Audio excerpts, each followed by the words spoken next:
In this video, I'll go over a graphing example of a rational expression, putting all the pieces together we have learned in section 3.5. So let's graph. F of x is equal to x plus 2 over x minus 4.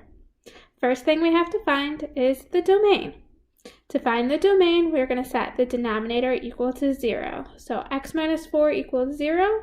Adding 4 to the other side, we get x equals 4.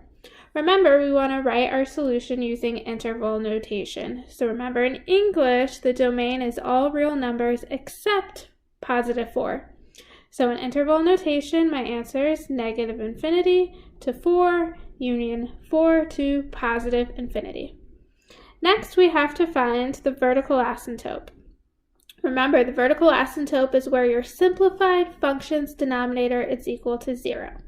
I picked an easy function, so it happens to be that x plus 2 over x minus 4 doesn't simplify. So again, set your denominator equal to 0 and solve for x, and we get a vertical asymptote of x equals 4. So in this particular problem, your domain and your VA were close to the same thing, it's just the notation. Domain, we're going to write in interval notation. Vertical asymptote is a straight line in the form x equals. Next, let's find the horizontal asymptote. Again, the horizontal asymptote is the 3 rules you have to memorize. For this particular example, the degree on top is 1 and the degree on the bottom is also 1. So since the degrees are the same, your HA is your leading coefficients. Alright, for this particular example, my leading coefficients are both 1. So 1 over 1 is nice and easy. Y equals 1 is my HA. Next, in order to graph, it would be helpful if we found both the x and the y intercepts. So that's what I did next. In order to find the x-intercept, we plug 0 into y. So it said 0 equals x plus 2 over x minus 4. Solving for x, I multiplied both sides by x minus 4. On the right, the x minus 4 is canceled out. On the left, I had 0 times x minus 4. Well, 0 times anything is 0. So I'm left with 0 equals x plus 2.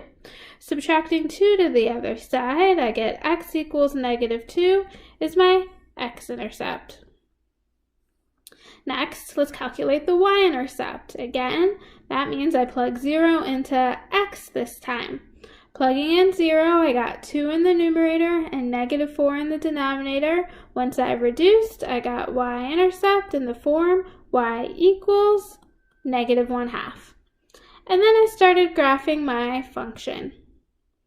I put the vertical asymptote, a dotted line in red, at x equals 4.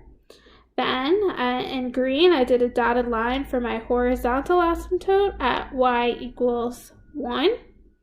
And from there, I graphed my x and y intercepts. Remember, my function is going to go along the asymptotes, as you can see. And then I was kind of missing a section of my graph.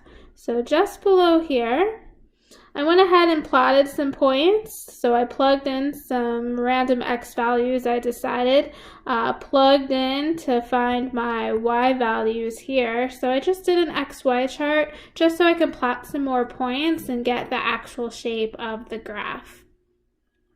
One thing to note when working with rational expressions, alright, your function is never going to cross a vertical asymptote. However, your function may or may not cross a horizontal asymptote.